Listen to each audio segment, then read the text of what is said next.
Kirk! Kirk! Is this the end of the line? It is.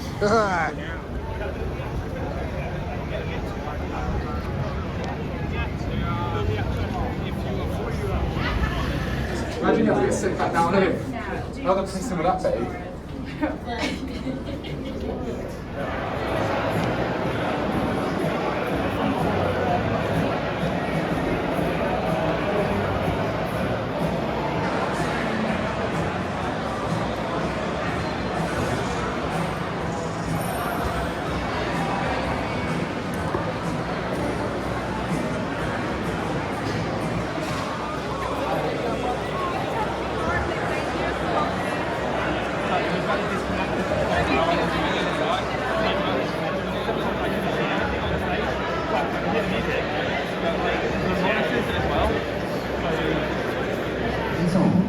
Good evening, good people of music. My name is Phil Alexander. It's a great pleasure to welcome you to EartH for a wonderful evening. How are you all? How many of you went to see that little band Metallica last night? How many of you are going to see them tomorrow night? Roughly the same amount. Well, thank you so much for coming in that case, because you've been pretty busy, I can see. We're here this evening, though, to talk about an amazing collection, actually. There it is, The Collection, by Kirk Hammett. It is a book that is really full of what certain people probably call guitar porn. But it's also a book about a man's life through those guitars. And I think this evening that's what we're going to try and talk about. Where Kirk's been, how he feels, where he's going, and all through the prism of 6 strings. So without further ado, ladies and gentlemen, please welcome the one and only Kirk Hammett.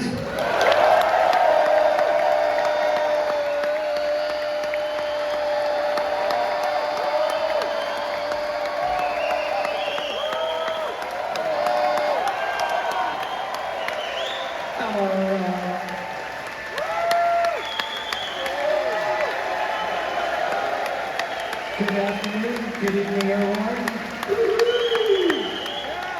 Hello, Phil. How are you, Kirk? How are you? Good. I've been waiting all day to say this. Happy 4th of July! Anyway, colonials, what can you do with them, mate? Kirk, how are you? It's a pleasure to have you here, of course. I'm pretty good, you know. I was an amazing show last night. I don't know if you guys had as much fun as I did, but it was fantastic. Yeah. I didn't, my knee didn't go out, and I'm very happy about that. Yeah. Man, this knee is just like, I need to get a new one. Oh no. You're not carrying a sporting injury right now. You're absolutely fine, because I mean, one of the things that does happen is occasionally your knee does go out, but you're it's just such an annoying surf injury that just flares up when I don't really expect it, like during creeping death or something, you know. It's just like here we go, and then I have to start doing this until it goes back in, but it eventually goes back in. So. We all thought that was just a stage move, but you know, good to know. We're obviously here to talk about the collection, as I said, which is a weighty tome. I should say to everybody, probably a load of you already have it, but if you haven't, it is available at the pop-up store and indeed online. Not here, so there you go. But it's a book that you put together with Ross, a man that you've known for, well, 40 odd years when you really think about it. When I really think about it, yes, 1984. Yeah, I've known Ross ever since 1984. It's amazing. I saw him the other night, and you know, we're really great friends. I mean, we've had a really great relationship ever since the beginning, and we've been through so much together, as you know, Phil. Yeah. Certain things that probably should never be mentioned. Yes, You were there a few of those times, I believe. But I will say this about the book itself, as I was saying as an intro, really, much as though it's heavy on the guitars. When I was looking at it, I was just looking at just the way your life has unfolded, and I think that's probably what we're going to talk about tonight. Really, is your life through the prism of those guitars. But I want to start somewhere first, and ladies and gentlemen, this is in an age of AI and technology.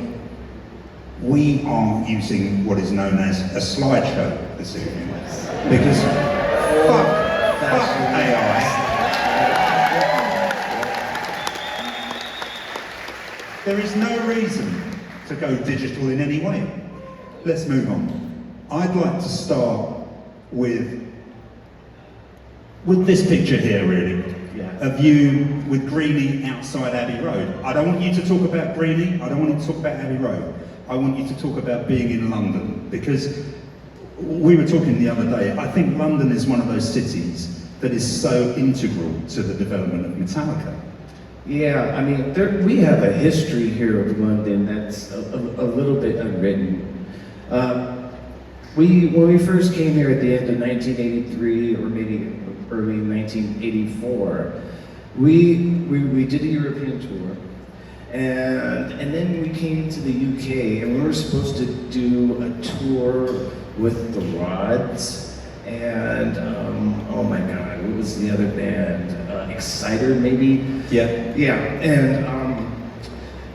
and so we were all staying in a flat on Baker Street.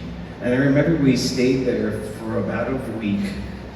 But then the tour got canceled for lack of ticket sales, believe it or not. No. And so we didn't really have anything to do. So we stayed at that flat in Baker Street for another 2 weeks. And all we did literally was we went out and we drank pints of whatever we could get. And we hung out with all the people at Kerrang magazine. I know, yeah, you did, yeah. I mean, do you remember where you were on August the 24th, 1984? I do. We were at Le Bourget, France, yeah, that's right, at a festival called Breaking Sound Festival, maybe, or maybe, I'm not sure what the name of the festival was. We were there, and Virgin Steel was on the bill, I remember. The first signing to Music for Nations, they were. Yeah. To be fair, you weren't at Le Bourget, you were at the Walthamstow Royal Standard. Damn. Watching Phil Lynot's Grand Slam. Oh yes, I do remember that. Which is actually the first time I met him. And if you remember rightly, do you remember what Phil did? Yes, I do. That was the first night that any of us had met Phil Lynott, and we're really big Thin Lizzy fans, as you guys know. And it was huge for me, for James, and for Cliff, and Mars as well. And Phil was so gracious. He was really, really nice, very friendly. And at the end, he disappeared for 2 minutes and then came back with 4 copies of his book of poetry.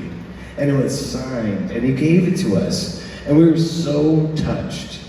And man, I wish I still had that book of poetry. I don't know what happened to it. It's just one of those things. But I do remember that night, distinctly. Yeah. Let's move on, because we could talk about London forever. Okay, but Abbey Road, it's pretty crazy being there, I gotta say. With all the history and whatnot, the Beatles, Pink Floyd, ELO. Yeah. It's great. It's a great place to go to. Well, when you walk in there, you genuinely feel you actually feel the greatness. Unless anybody. For people who haven't been to Abbey Road, it's impossible to explain that amazing feeling. It's one of those places that just has a vibe. It's been instilled in so much creative energy and so much work and effort, and it's some of that energy there's a residual amount of it there that you can feel when you go in. It's crazy. 200%. Let's move on to another high-tech moment with the very first, well, probably one of your most famous guitars, really, Kirk. This is the 1979 Flying V. Yeah. I love that guitar. It was my workhorse for like the first 5 Metallica albums. And it's funny because, I mean, when I hold that guitar right now, or this guitar, which was made during the same week, so it's practically a Siamese twin of the other one. I'm amazed at how light it feels, because I don't remember it feeling that light. But then I have to remember back then I was like 15 or 16 years old, and everything was heavy back then. Yeah. But that guitar was very instrumental because it had the sound that I was looking for, and I wanted to sound like Deep Purple or Black Sabbath or Zeppelin or UFO, and later on the new wave of British heavy metal. And it was that guitar with a Marshall amp that was the sound for me. And when I got those 2 components together, I was in heaven. I really was. It was the sound I'd been looking for. And then, you know, I was ready. But you actually bought that guitar before you joined Metallica, didn't you? It was 1982. Yes. You saved up your money from Burger King. Yeah. It was actually earlier than that. It was 1979. Right. And yes, it was so funny. You know, I was working at Burger King, and I was saving up my paychecks incrementally so that once I got enough money, I could put a down payment on that guitar, and put my other guitar towards the price of the guitar, and make a couple more payments, and then I would have that guitar. And once I had that guitar, I quit Burger King. See you later. I was really tired of eating burgers for breakfast. We'll move on. That's the guitar again on the Justice tour. But there is one thing I have to ask you about, which is you had a real Flying V, but James had a Flying V, but it wasn't a real Flying V. He had an Electra Flying V with a Gibson decal. Sticker on it, so it seemed like it was a Gibson Flying V, but it wasn't. And he didn't even know. He bought it as a Gibson Flying V, and when he found out it was Electra, he was shocked. And then he went on to buy all these other Electra Flying Vs. And they sound pretty good, but not like the one. That white Electra Flying V is a magic guitar.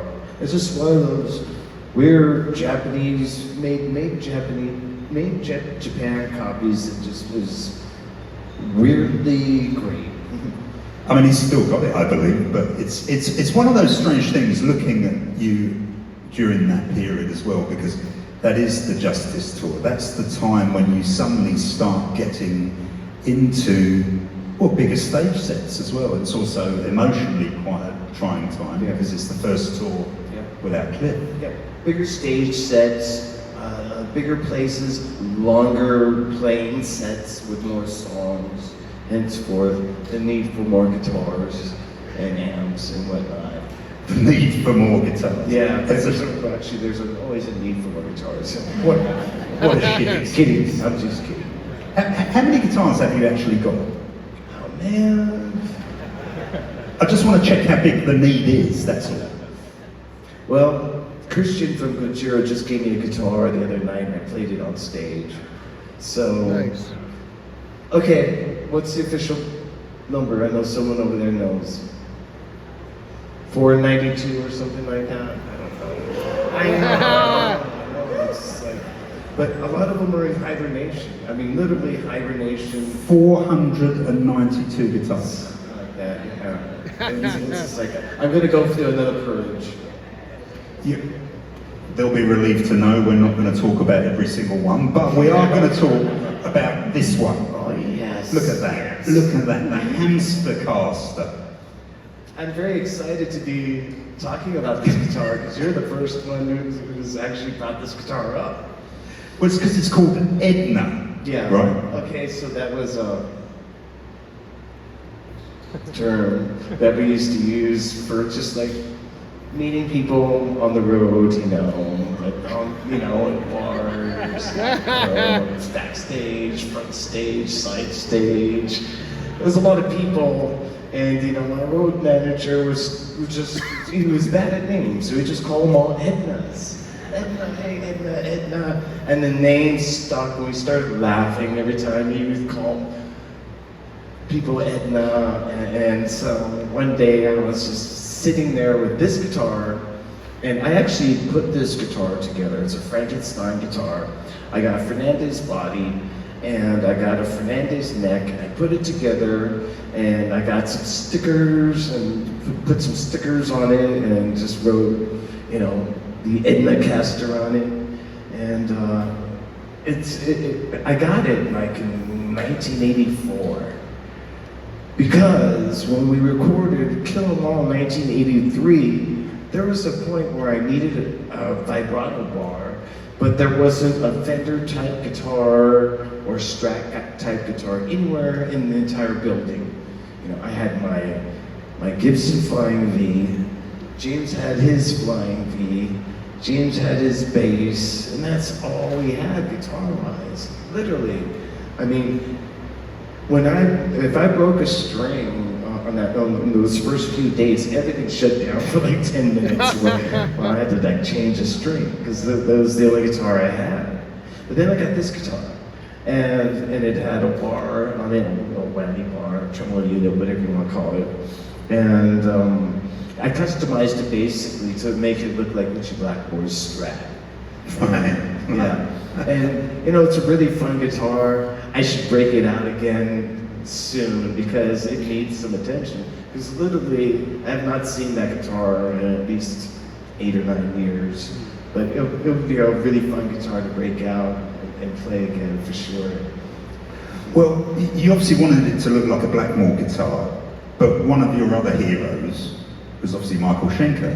Yes. And obviously, the power of the slideshow allows us to see you with Michael Schenker's actual Flying V, with the actual flying case that it was housed in, yes, which has a London phone number on it. Yes, it does. Earl's Court.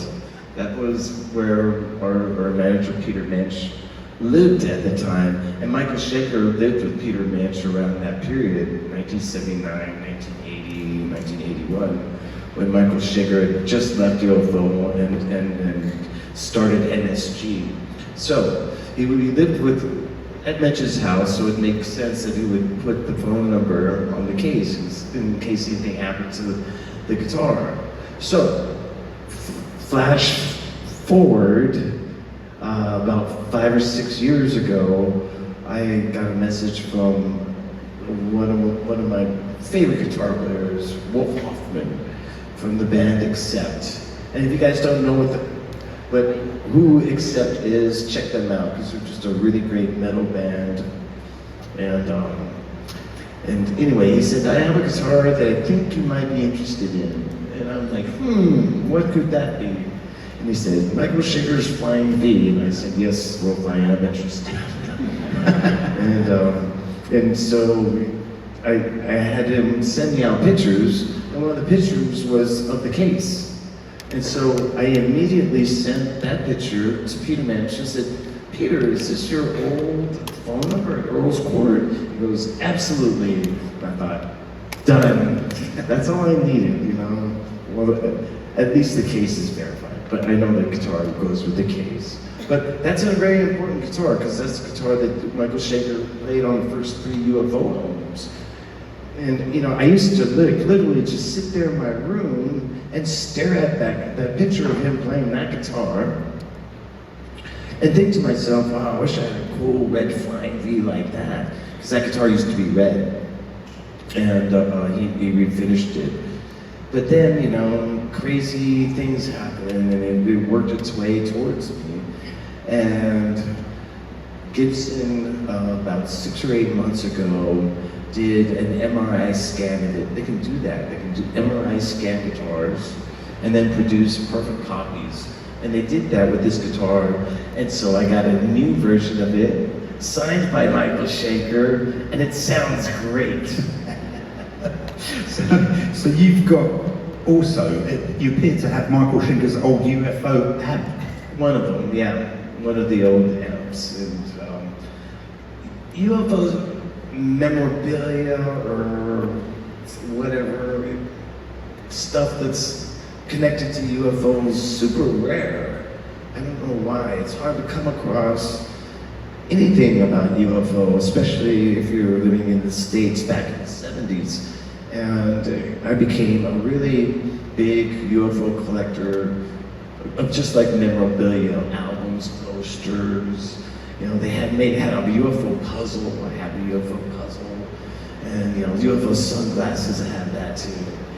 And so to be a big collector and have this guitar and the UFO amp, you know, it's pretty cool. Yeah, it's insane. Absolutely insane. Let's move on to another pointy guitar though. And this is a 1985 Jackson, but it's a Randy Rhoads model. Yes, yeah. That's a fine guitar, man. It's a fine guitar. And slightly eclipsed by that ginormous inflatable. But to be honest with you, the reason that I've picked this out is because, of course, well, this time last year, we were all in Birmingham actually, back to the beginning. But obviously, in '86 as well, you guys were on tour on the Ultimate Sin tour with Ozzy, which of course was absolutely instrumental in breaking Metallica in the US. Yes, absolutely. I mean, it's a Rhoads model. Did you see Ozzy with Randy? Because I did actually. I saw Randy Rhoads play twice. I saw him play Day on the Green, 1981. And I also saw him at the Cow Palace in San Francisco, maybe 82. Very good, very good. And I remember scalping the ticket because I didn't have a ticket. And back then, concert prices, tickets were like $8, $10, $12.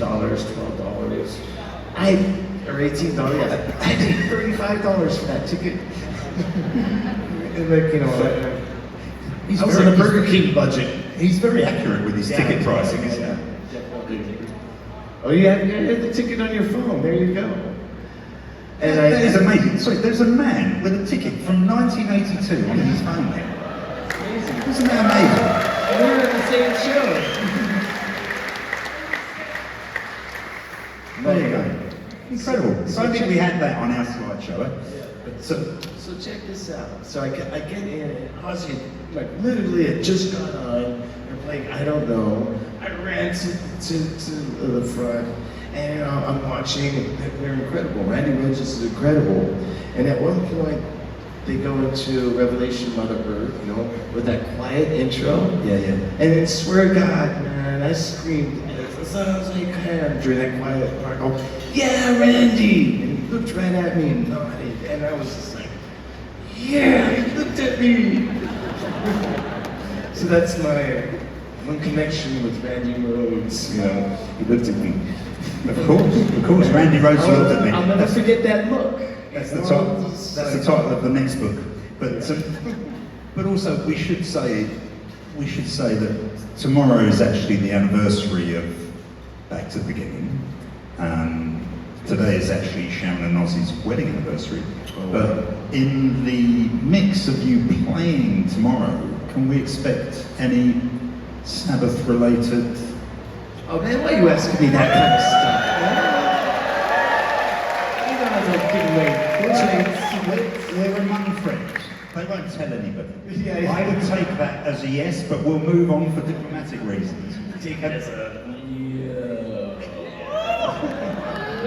you know, with all due respect, I mean, Ozzy, Black Sabbath, I mean, when I was a kid, first learning how to play guitar, I sat down with those first 4 or 5 Sabbath albums, and once I like had my time with those albums and learned as much as I could on guitar, man, you know, all you need to do is sit down with those albums, and then you'll have like perfect heavy metal technique under your fingertips. I mean, all the sounds and all the techniques that James and I use, and in modern songs that we write today, all that stuff started on those first 5 albums, man.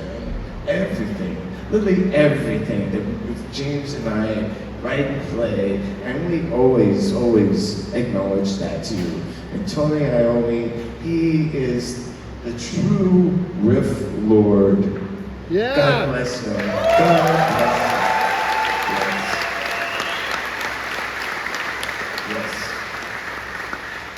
Absolutely. Let's move on and talk about. We're talking about Tony's pioneering impact. Let's just move on to. This is you with a big green monster, but a monstrous guitar as well. Which, there it is again. I'm going to get you to explain what that guitar is, because we're talking about pioneers, and you know, over to you. What that is it's one of the, if not the first or second flying V ever manufactured or created at Gibson. It was hand built, and that was built from basically, the sketches and blueprints that they had before they put it on the manufacturing line. So that guitar is very unique in that it is literally like hand built. Underneath the pick guard, the black pick guard, are wooden chisel marks. It isn't like machined out. They're like, the wood is chiseled out, and there's all these other anomalies on it. So it's a really, really cool guitar, and amazing sounding too. And I just feel really fortunate, and I was able to be able to have it and play it, because I love playing these. Yeah, no shit. Yeah, I guess people don't. It's one of those things as well, moving on from that guitar to this. Because this is a 1961 Les Paul Custom. Yes. And again, I mean, we're talking, it's the sort of guitar actually that Tony and Angus Young would actually kill for, because of its provenance. Totally, that's a proper Angus guitar, for sure. Like most SGs would be. But this is a Les Paul Custom, or no, Les Paul Custom. I can't remember what they call it. It's a Les Paul SG Custom, yeah. Yeah, SG. But usually they have 3 pickups. But this one was unique in that it only had 2 pickups. And so when I got it, I was really very happy to have it. It was rare, only had 2 pickups. And when I first played it, there was something about it, the craftsmanship, the way it sounded, just point to point, everything was really great, really great material, high quality, all across. And so I sent a picture to the guys at Gibson saying, this SG I have is incredible, it's really, really great. And the next reply was, send us pictures, send us as many pictures as you can. I'm like, okay, no problem. I have that kind of relationship with Gibson, and so I'm not worried about them, doing anything bad with those pictures. So I sent them pictures of this, and then they sent me a picture back, which totally blew me away. I was not expecting the reply that I got back. But this guitar was owned by another famous musician. This Les Paul is Les Paul's Les Paul. It was owned by Les Paul, and there should be a picture of the. There you go. That's what Gibson sent me, and they were able to ID this guitar because in the fret markers, the abalone is very unique. Abalone fret markers are like fingerprints. No 2 abalone fret markers are similar. And so they were able to ID them and say, yep, it's the same one. And so, again, I ended up with someone's amazing guitar. I'm a magnet for this kind of stuff. It's kind of crazy. Yeah, that is insane. I mean, Les Paul's very own guitar. Did you ever meet Les Paul? I mean, he died in 2009. I did, and I was always really intimidated by him because he was like a really, really funny guy, practical joker. You know, if you went up to jam with him, and if you were like just kind of showing off, he'd walk up and just pull your jack out of the guitar. He's that kind of guy, you know, funny guy. He's one of those people who had an amazing smile as well, and just, like you say, like a complete practical joker. I think everyone held him in such reverence, and in an odd way, he sort of used that to just, quite frankly, fuck with people. It was great. Yeah, you know, I love that kind of sarcasm.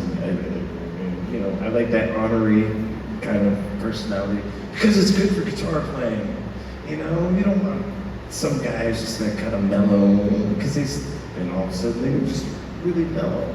You want someone who's just a little like, you know, rough around the edges, because then they're gonna play a little rough around the edges, you know.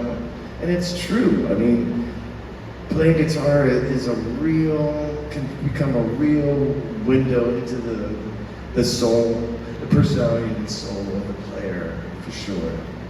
Yeah, and one of the things, I mean, obviously everyone knows Les Paul for making guitars in this day and age, but as a player, he was unbelievable. I mean, you know. I mean, he was Jeff Beck's favorite guitar player, and Jeff Beck is like one of the finest guitar players ever created. You know? Yeah.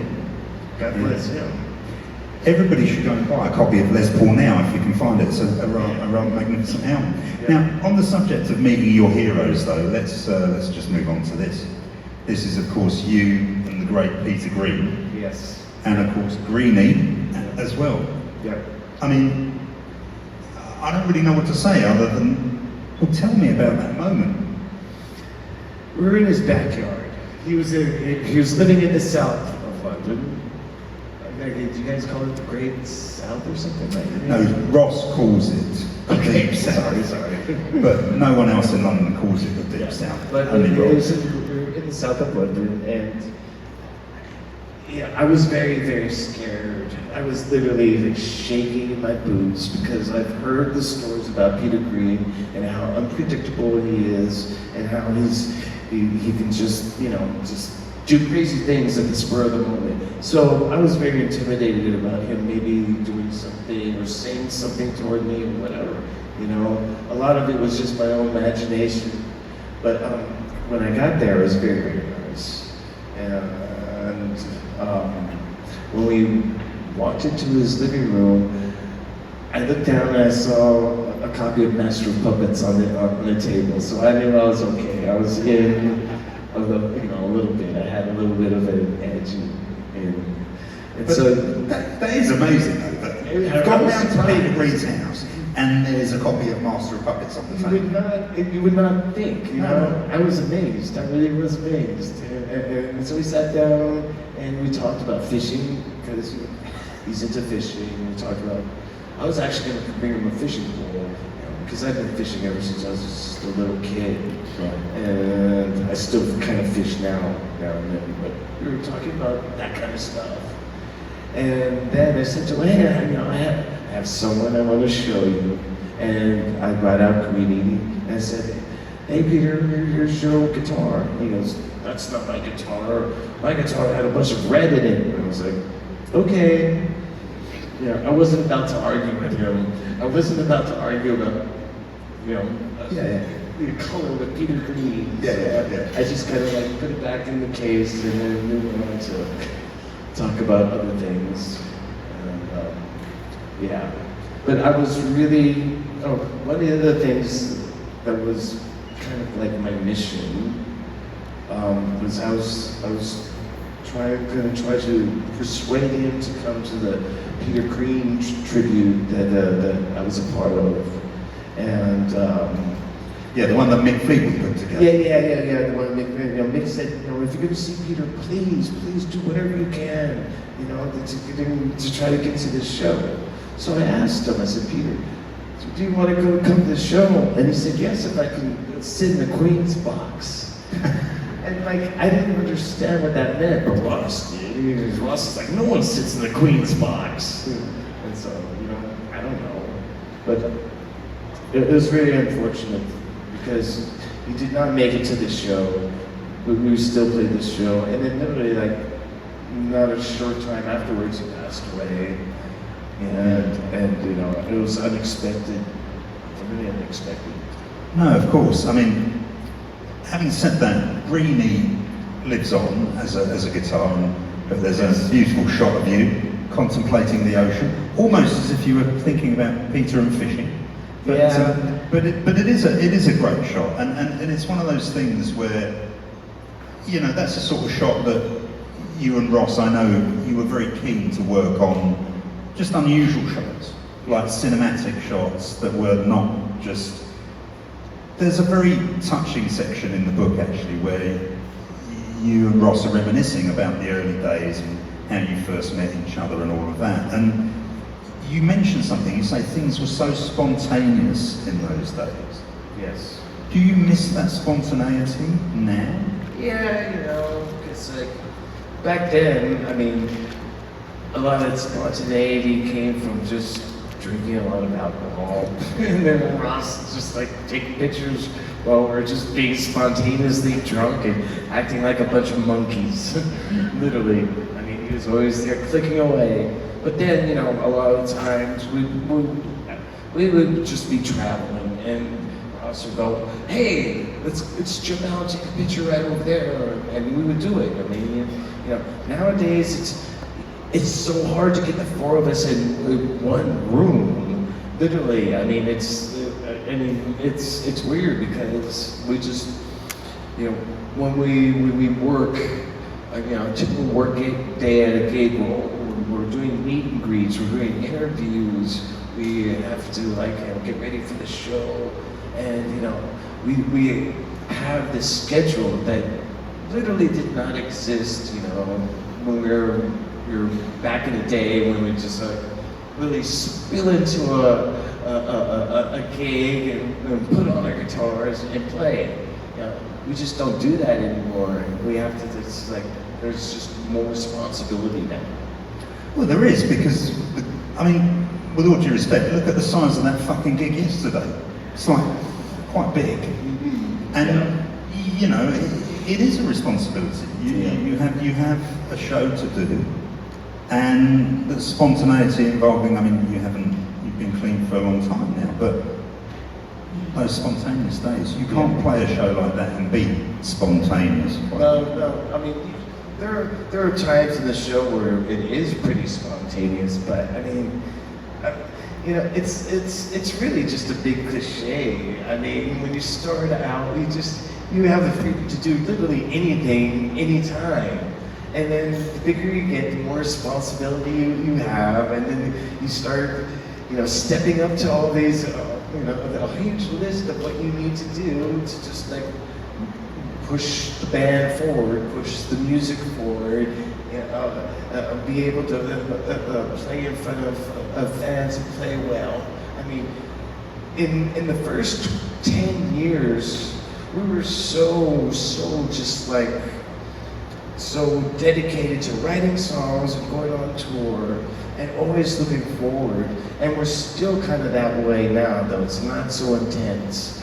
But you know, I have to say, we've never been a band to turn around and like look at what we've done, where we've gone, what we've accomplished. I mean, it's always looking forward to the next show, next gig, you know, next batch of songs, what we need to do to accompany what we, you know, what we need to do. It's just like, it's a lot, you know, it is a lot, but it needs to be done. And when you finally pull off something like that, you know, 20 years later, you get to play a show like last night, you know, in the round in a big donut-shaped stage with huge screens or whatever. And it's great because it marks the progress that you've made since like stepping into a nightclub, you know, and playing in front of like 60 Wasp fans who don't even know who you are, right? You know, that happened on the Ride the Lightning tour where we were touring with Wasp. We would go into places where people had never heard of us, but they had heard of Wasp. And they were there to see blood and guts, right? And then they'd see us, and then Wasp would come on, and it was a different experience, you know. Yeah. I mean, I think the other thing about I mean, look, when you think of those early days, as you say, the devil may care attitude is obvious. Suddenly you get to a point where it becomes serious and you need to move forward, as you say, you know, and musically I think that's really important. To come back to Greenie for a second, you are the very proud owner of this guitar. Obviously it belonged to Gary Moore after Peter Green had it. And I think you view yourself as a custodian of a number of these guitars. Do you write on that guitar? Do I what? Do you write music on that guitar? guitar? I just wrote a riff this morning on it. No need to I'm boast. always playing Greenie. I'm always playing Greenie. I actually look forward to my quiet time with just me and my guitar, and it's Greenie, and it's nice. Why wouldn't I want to play the best sounding Les Paul that I've ever heard, you know? Not to mention the coolest Les Paul, not to mention the Les Paul that was held in the hands of musicians who were really big inspiration. I mean, it's multi-leveled for me and Greenie. And I wanted to do this, but I just couldn't get it together. But I wanted to take a trip up to Glastonbury to go to Avalon with Greenie and just, you know, take a picture on the rock saying, "This is my Excalibur," because, you know, Greenie is my Excalibur. And yeah, I couldn't get that together, but. Well, you can do it. You can republish the book and add the Excalibur moment. Yeah. It's like now we've added Excalibur. Yeah. But let's move on to another guitar that belonged to somebody very atypical, actually, because I think everyone would expect you to maybe gravitate towards Michael Schenker or Peter Green or Gary Moore. But this is Peter Tosh's guitar from you know, the Wailers, and I mean it's amazing that you've got it, and it's an amazing guitar. Yeah. How did that even happen? Well, I'm a big reggae fan. I love reggae music. I'm a surfer. It's hard to like not appreciate reggae when you surf. I mean, it's just like reggae goes hand in hand with the beach experiences and the ocean and sand and sun. And so I'm a huge Peter Tosh fan. And when it came time to when I found out that this guitar was available, it was available at a special auction at oh man, what's that guy's name? What's that actor's name? American Gigolo. Come on, all right. But my hearing's bad. No, American, the old one.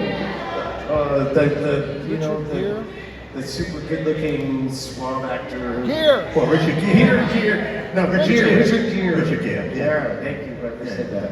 He has a huge guitar collection. Richard Gere has a huge guitar. Yes, and And so every day. he was he had an auction because he was letting go some, and this guitar was at the auction, and so I had to get it, you know. And I love Les Paul Juniors and Les Paul specials like this. I love P90 pickups, which is a type of pickup underneath underneath the strings. And these guitars are really just fun guitars to just sit and play when you're on the couch, like watching, you know, TV or whatever. You know, they're really great guitars.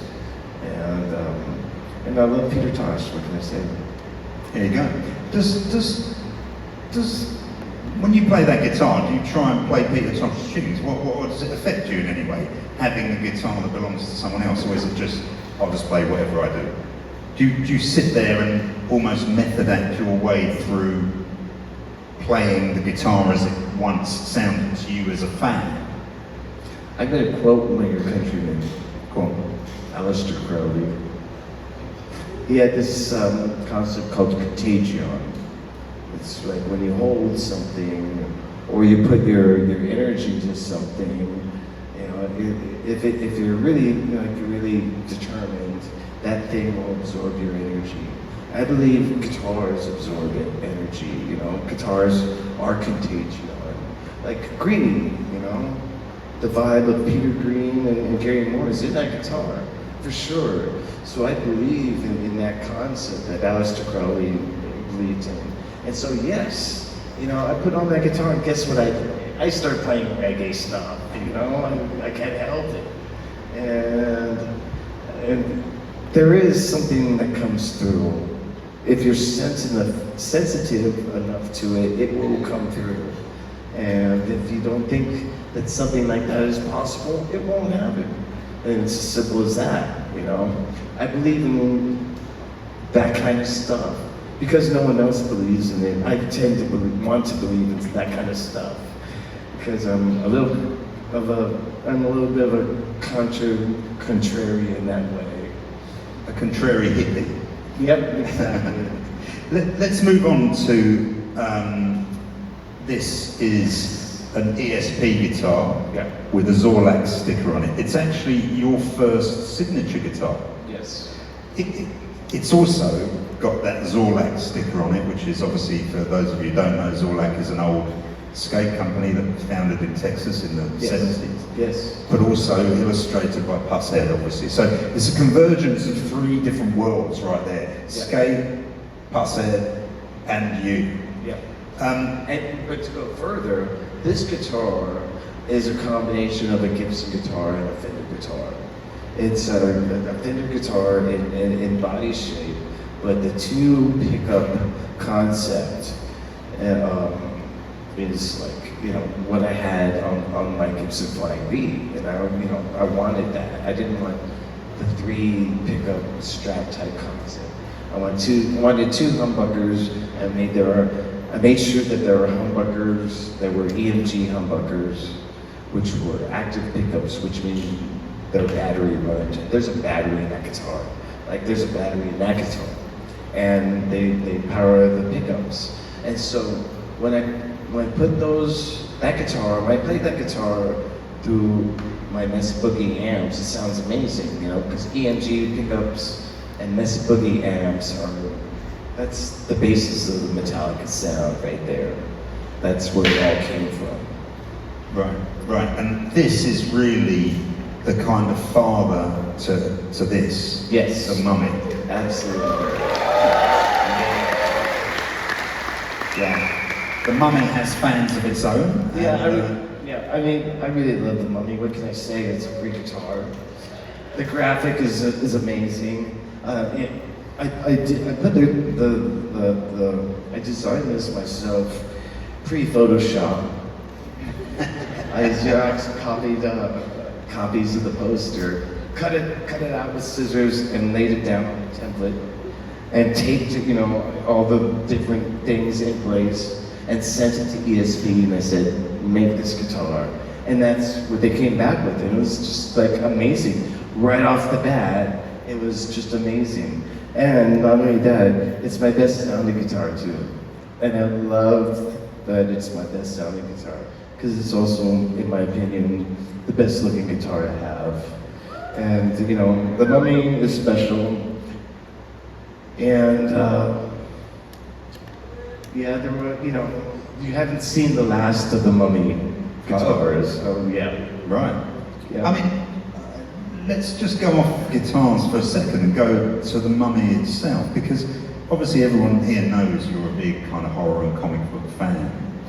What did those worlds represent to you? Because again, there's so many things that converge in terms of, certainly within our conversation, but within your world, you know, when I said the guitars are really an expression of your life, I really meant it, and I think that they kind of are. So when you're thinking back to your early days of, you know, watching the Mummy for the first time, and, you know, being immersed in that world, what led you to that world? What was that world? An escape? Oh, absolutely. You know, I've always been drawn to horror, fantasy stuff ever since I was a young kid. I was really drawn to, like, you know, darker side of things, darker, you know, I have a dark psyche, if you really want to put it that way, but you know, I gravitated to horror films because they seemed more real to me. They seemed they affected something in me that Disney films did not do, or cartoons did not do. There was something about horror films that were really, really great, really, really special that I recognized as a young child. And then as I became older, I recognized that horror movies are almost the perfect form of escape because it brings you to really horrifying. It brings you close to really horrifying situations without being harmed at all. Or in other words, it's almost like you flying too close to the sun, and then coming back. That's what it's kind of like. And I've always been attracted to horror visuals and culture and music. When I first heard Black Sabbath, I was like, this is a horror movie. This is a freaking horror movie right here I'm listening to. And then when I heard the Misfits, I saw the Misfits, I was like, wait a second, these guys are just like me. They read the same horror comics and horror magazines, and I could tell they were like monster toy collectors, and they had all the signs of being monster kids, which is what us horror collectors call each other. We call each other monster kids, And the guys in the Misfits were so obviously monster kids. And so I really snagged onto that. I attached myself to that whole vibe. But I mean, really, truly, I mean, the music I write is dark and it's heavy and it's hard for me to write happy sounding stuff. It just doesn't appeal to me. It doesn't flow out of me like the darker, more minor stuff, diminished stuff. It's just like, it's what I feel the most. And I'm a really big fan of classical music, and I like the darker types of classical music as well. And I like the darker type of jazz that came out in the 50s. And so it's just a part of my personality. We'll move on from the Mummy to, there's the Mummy on stage, we'll move on to the Ouija. We're talking about the dark side of life. Now you're messing with the supernatural with this one. Yeah, I've always loved Ouija boards. I used to mess around with them as a little kid. The scene from The Exorcist with the Ouija board is terrifying.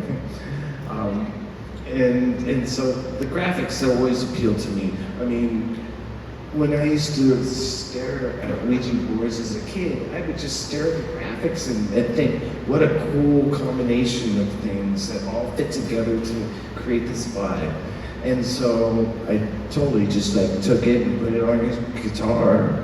And the interesting thing is, I made Ouija guitars from 1989, 1990 to 2000, and it took Milton Bradley 10 years to send me a cease and desist. But the interesting thing is, we contacted them and spoke to them, and they were afterwards, they were like, oh, go ahead, just use it, it's okay. Right. Yeah. So, but have you ever had anything more supernatural happen as a result of the Ouija board guitar? Well, sometimes I'll think to myself, okay, should I play this lick or should I play this lick? And look down on the guitar and wait until my hand goes into the yes or to the no. That's a joke. But I have an alchemic guitar too that has a bunch of alchemic sigils on it as well. Right. Yeah, and I really like that guitar. It's called Demonology. Let's move away from the supernatural for fear of tempting fate and move on to the Raven, Yeah. which again is a beautiful guitar, but is inspired by, again, the darker side of life. Yeah, Edgar Allan Poe, The Raven, Nevermore. But yeah, it's actually based on the This other acoustic guitar I have, which is called an Everly Brothers guitar, and the Everly Brothers guitar had the dual pickguard on each side of the hole. And so I wanted to do that, and I wanted to do a nice engraving, but at one point I was looking through an old Gibson acoustic guitar catalog from like the 30s or 40s, and I noticed that at the very bottom they used to put a pickguard, but they stopped doing that like in the 40s. And so I said to Gibson, we need to bring that back. You know, the more pickguards, the better.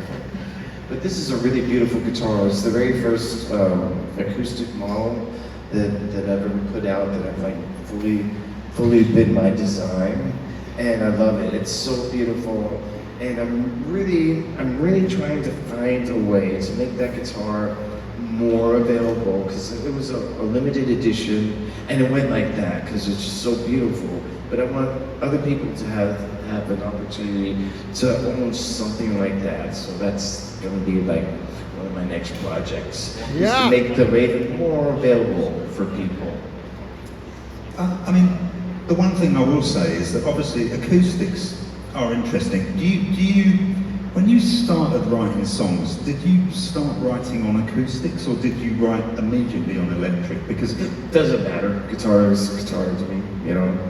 I mean, I play this crazy thing called Acoustasonic, which is a weird Fender kind of acoustic guitar. I carry it around with me everywhere. It's actually backstage right now. And I write all sorts of heavy riffs on that guitar.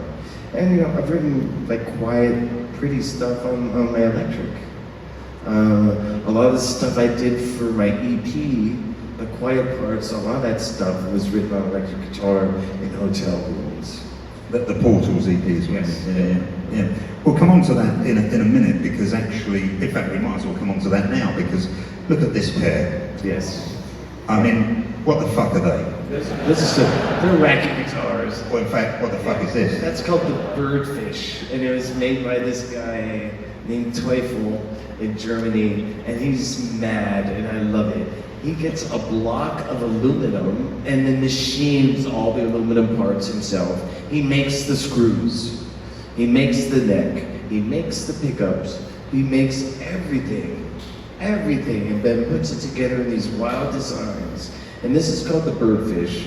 And so it doesn't have a body. It has those two wooden poles are the resonating part of that guitar. That's the mass that the body would have.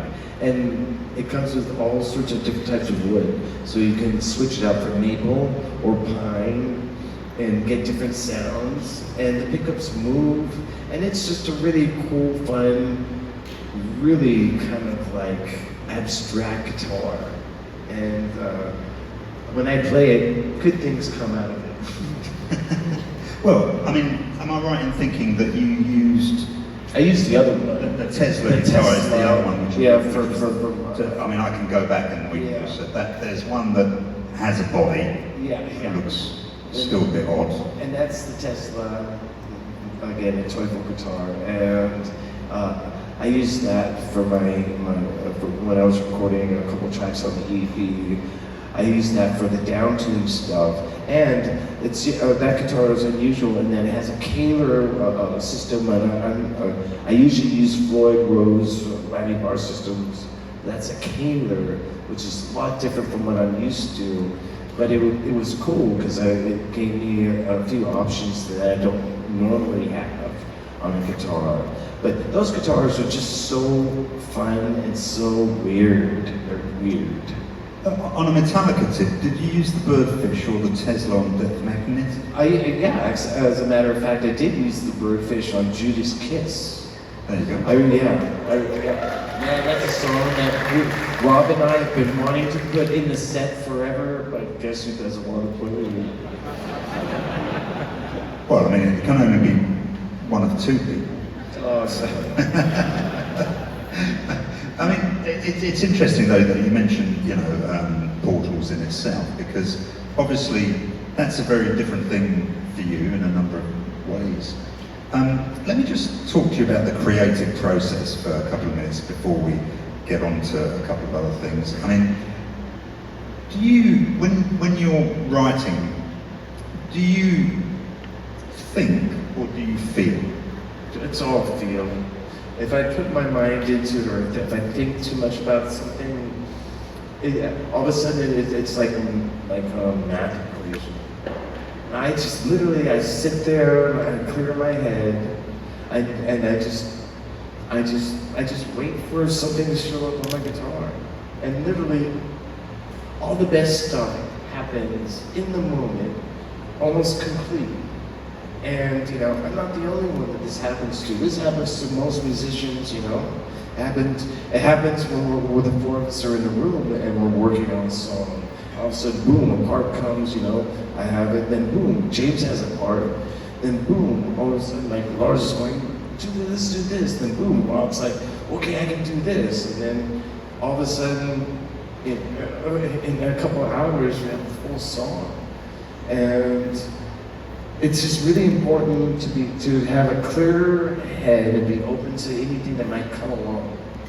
But what you don't want to do is you don't want to put your ego in front of it and say, I'm going to do this, or I need to do this because I am who I am, or anything like that. Any sort of like identity thing that you attach to music, I found stops it in its tracks, or all of a sudden it becomes forced, or something that's not natural and almost a bit manufactured. And I can always tell when certain parts of music are manufactured, because it just doesn't have the proper flow or sentiment or feel that something it could have. And you know, that's a problem nowadays because technology, I mean, technology is great, but you become a slave to it. And I'm really aware of just like, you know, just technology, embracing technology is a great thing, but you can go too far. And I try to just keep the process connected to my heart, to my mind, to my stomach, to my hips, to my hands. You know, that's my thing, you know. People are always talking about artificial intelligence. I don't buy any of that stuff because I have real intelligence right here, you know. Every one of you has such a range of experiences that you guys can draw upon, you know, in a creative, artistic manner that AI will never, ever have. AI needs us to create, and you know, I choose not to engage with AI because, again, I have my own intelligence, and our intelligence creating AI. And ultimately, what I'm interested in is other types of artificial things, like maybe artificial compassion, or artificial empathy, or artificial sympathy. You know, that's what's interesting to me, not something like artificial intelligence. So, sorry about that. I get in trouble sometimes when I rant about things. I don't know if you guys can tell, but you know. No, but look, it's as simple as this. If we're talking about AI, first of all, it's among us already, so there's nothing we can do in that respect. But what it can't replace is exactly what we have here, which is community. Yes, absolutely. Real human interaction. And I think that's the biggest thing to remember. And I think that's also why Metallica have that amazing ability to affect people. Because I think, you know, we talked a lot about the early days and maybe some of the spontaneity and this, that and the other. But what's happened to your band in the intervening years, I think is remarkable in terms of the amount of people it's brought together. Yes, it's amazing. Yeah. I mean, something has happened in the last 3 years that's just like, the band is getting even bigger than we already are. And like every year the band gets bigger and bigger. And I think it's a generational thing, you know. You guys bring your kids to the shows now. And you know, those kids have such a great time. And then they go to school and tell all their friends. And then the next thing you know, it's just like they're coming to the shows and bringing their parents, or the parents are bringing them, or whatever. And it's amazing to see because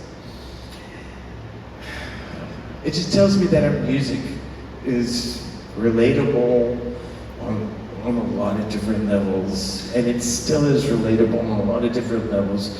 And particularly where it counts right now is with younger people right now. You know, our music is connecting, and I'm really happy about that because again, I'll talk about the future of music, and I'm hoping that these young people become musicians, become inspired, and form loud, aggressive, punky, out of control, rebellious metal bands or punk bands or whatever, you know, because we just need a lot of that. We need so much more of that. Well, we do. Yeah. I want to ask you just really about the band. Look, there you are, all of you. We're a bunch of clowns, really. Look at that. Well, there's a clown like over the there. Look clown. at that face. That's hilarious. But the one thing I think that everybody who's been to a show that has mentioned to me is like how good the band feels at the moment. And you and I were talking about it the other day, and it genuinely feels that way, that you're all in a good place. Yeah, it's weird. You know, it's being in a band, it's like peaks and valleys, you know, like all relationships. You find yourself, you know, having good periods, you know, good times, joyful times. You find yourself struggling, and you know, we've gone through so much together. We've had amazing success, but we've also had amazing failure. And you know, we've almost broken up numerous times, but we've managed to keep it together. You know, and when I say that, I don't say like breaking up. You know, in the classical sense, I'm meaning just like kind of just falling apart, which is even scarier.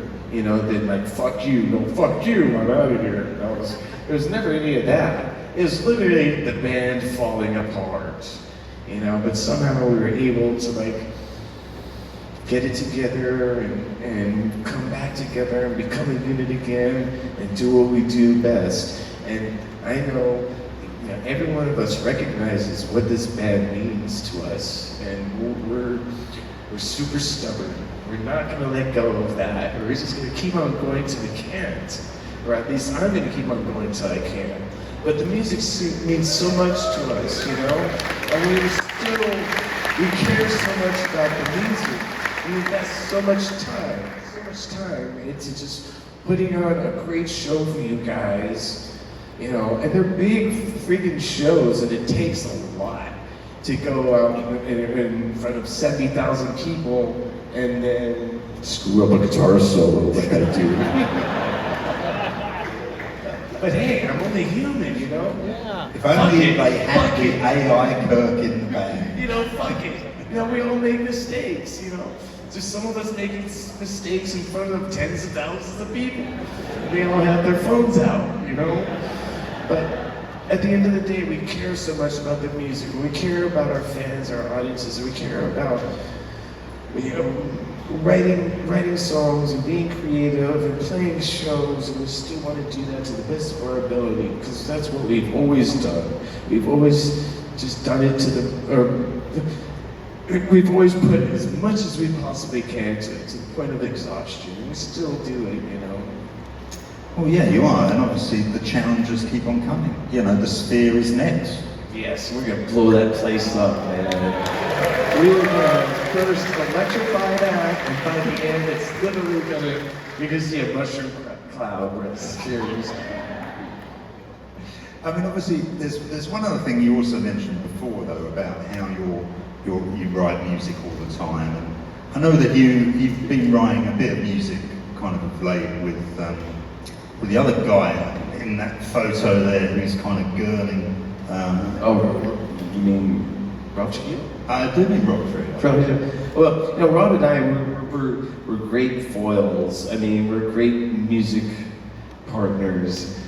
The great thing about Rob is and I can't get over this. It just blows me away. I mean, I grew up in San Francisco, we grew up in LA, and you know, even though we're separated by like 550 miles or whatever, we literally started listening to the same types of music when we were kids, same progression of music, you know, pop, you know, soul, funk, you know, and a wide range of music, jazz, classical, and then getting into rock, hard rock.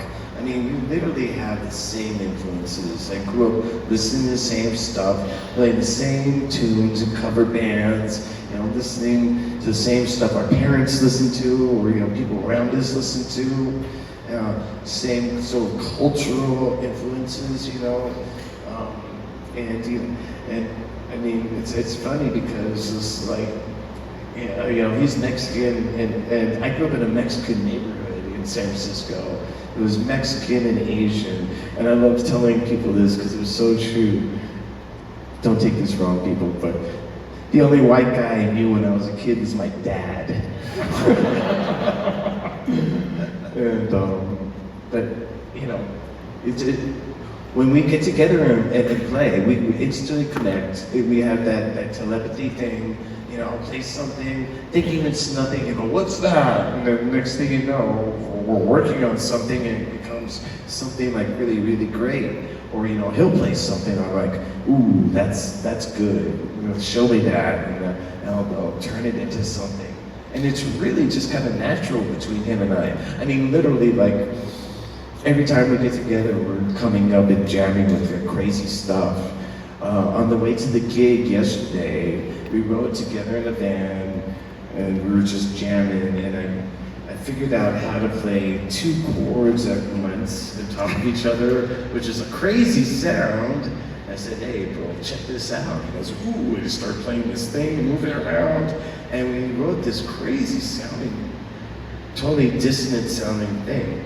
But I mean, with him, there's no limits also. I mean, we can play like, we can write the most like metal riff, and then we can write like a funk thing, you know, a progressive thing, a jazz fusion thing,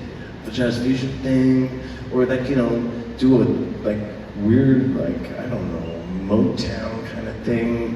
I mean, we can, Rob and I can literally play any type of music too, together, because of the duets. I mean, we're forced to play stuff like gypsy jazz, or like, you know, traditional Greek folk songs, you know, Johnny Holiday. I mean, we're playing all sorts of stuff. And it's really like turned us into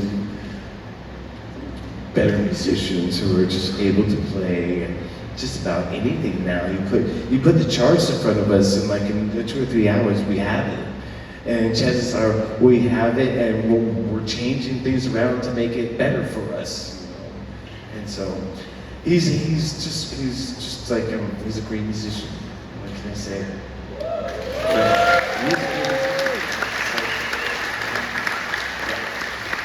I mean, obviously, yesterday your doodle included an Ian Jury cover,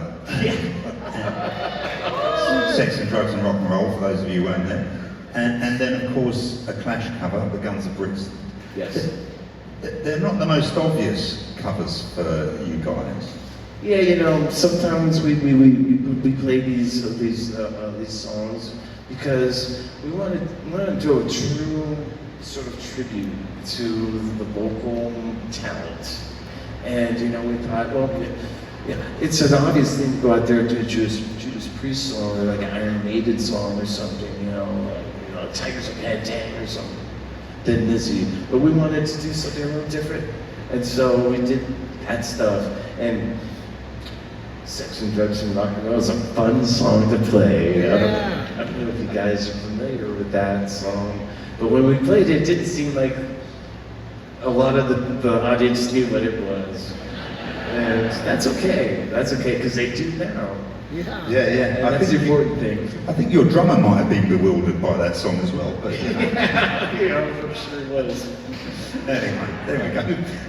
So yeah, I mean, the thing about where you're at now, I mean, you know, with regards to Rob, are you and him actually planning on writing together more? Where are you at? Oh, well, no, Okay, so we made like 25 or 30 duets that were just original material, and it was, you know, it was great because we wrote a bunch of instrumentals, and then went for it playing an instrumental that no one had ever heard before. But you know, we did it, and it was a lot of fun. But we found out that it's better during the duets to play stuff that people recognize and can all kind of jump in on. Like that night, the other night in Cardiff. Oh man, what a great song! I didn't know that song till and I was looking at this song, I was listening to it, and I'm like, wow, these lyrics are heavy. I mean, that's like. And you do know that song has been banned. I do now. No one told us. We just went out there and played it. We were like having the time of our lives. And then afterwards, literally right after the gig, I got a text and said, "You guys played Delilah. That song is not allowed at soccer or football matches." Again, okay, I don't know. It's banned. Yeah, there you go. It's amazing, really. But listen, I mean, I think we're at a point in the evening where maybe what we should consider is what comes next, really, for you. Well, I have, you know, we need to finish this tour. It's we're not finished with this tour. The last show of this summer tour is tomorrow, but we'll pick up again in September or October. And we have plans for next year too. Yeah. I love playing shows. I love being on tour, so I'm very happy about that. I have a virus. Anyway, I'm always working on music, and I have a bunch of projects that I'm involved in right now. And it's like, I can't really talk too much about it, but it's significant. Hopefully in about a year and a half, 2 years, everyone will know about it. But it's a really cool thing, but it's a lot of work on my behalf. And you know, when I'm doing everything, it takes time. You know, things move slow. But man, I really want to tell you what I got planned because it's really good. I can't. It's a multimedia thing. It's a multimedia thing I'm doing, and it's a multimedia thing I'm doing that's gonna include all the things that I love to do, and I hope that you guys love as well. And when I finally do get the green light to talk about it, I'm gonna be really, really stoked about it. Well, we can come back and do this again. Yes, absolutely. But okay, I'll give you. Okay, you know, I have a long-running fascination with horror film, horror movies, and I write music. You know, accordingly, I write a lot of instrumental stuff, and so the future has a lot of that kind of stuff in mind. But it's a big project. I mean, it's a big thing. So, yeah, it's great. Sorry, I can't tell you that. Also, are you and Rob likely to make the sort of, your Jazz Odyssey record? Yeah, I was gonna make a Jazz Odyssey space rock opera thing, but that splintered into a bunch of different other things, as things do. You know, you take ideas from here and put them here, and there. I think some of the space rock jazz Odyssey stuff ended up on 72 seasons, actually, when I think about it.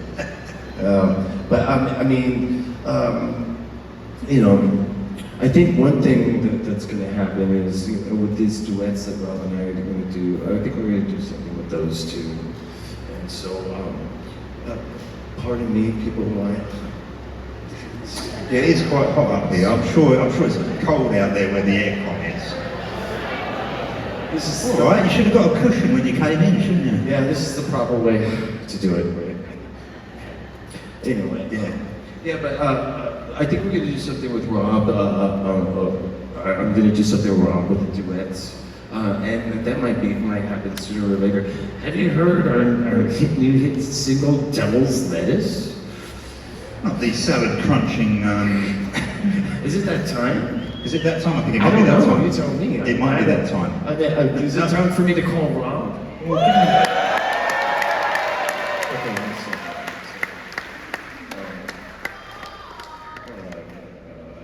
Okay. This time, I'm gonna include all you guys in this phone call. Okay.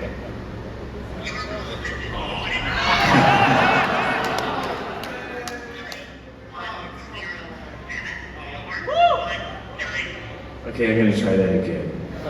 Okay, I'm gonna use FaceTime.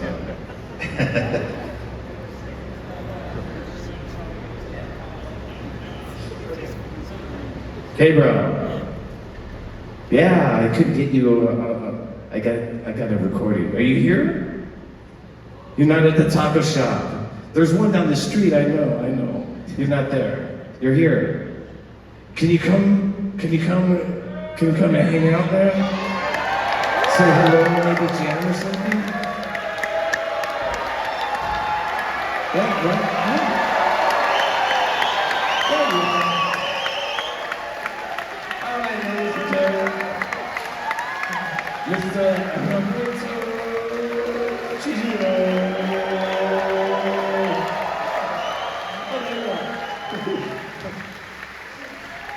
Can I borrow your mic for a second? All right. Wow, man. Thanks for calling me. I'm lucky I was right around the corner. Woo. Man, I didn't even get to finish my bean and cheese burrito, bro. But this is better. Yeah, I just happened to be carrying my bass with me down the street. And I guess I could put it to use. Do you have an amp for me? Yeah. Is this the amp? What is this? Yeah. Bro, thank you. damn. Yeah, I knew you would have your bass with you. That's why I gave you a call. You know? Wow, okay. You know, I know that, you know. Now we gotta figure out what we're gonna play. You caught me off guard here. Okay, wait. Well, maybe we should Let's just jam. Let's just jam on something. Okay.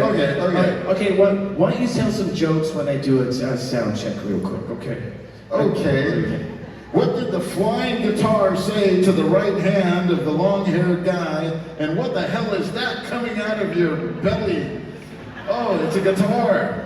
I thought that was something else. Oh my God, ladies and gentlemen, Kirk Hammett and his guitar man. Let's put this on.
You know that song.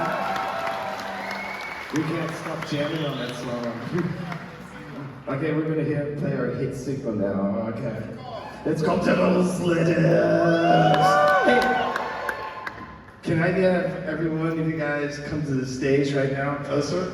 Is that okay, or are we gonna get like the fire marshals gonna like kill us? All right, here we go.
Thank you, everyone. Thank you for coming. That was our new single, our hit single, Devil's Lettuce.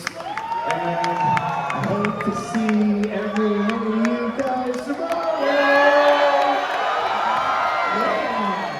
Thank you so much. You guys are killing us. See you tomorrow. We're going to have a party. It's the last show of the European run after 2.5 months. We're looking forward to it tomorrow. Be there. We're going to have a good time.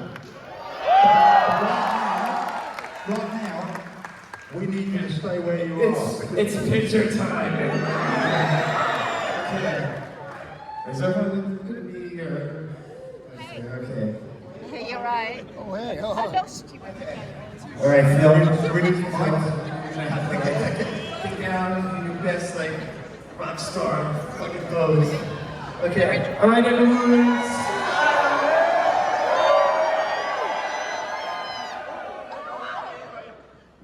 Got it?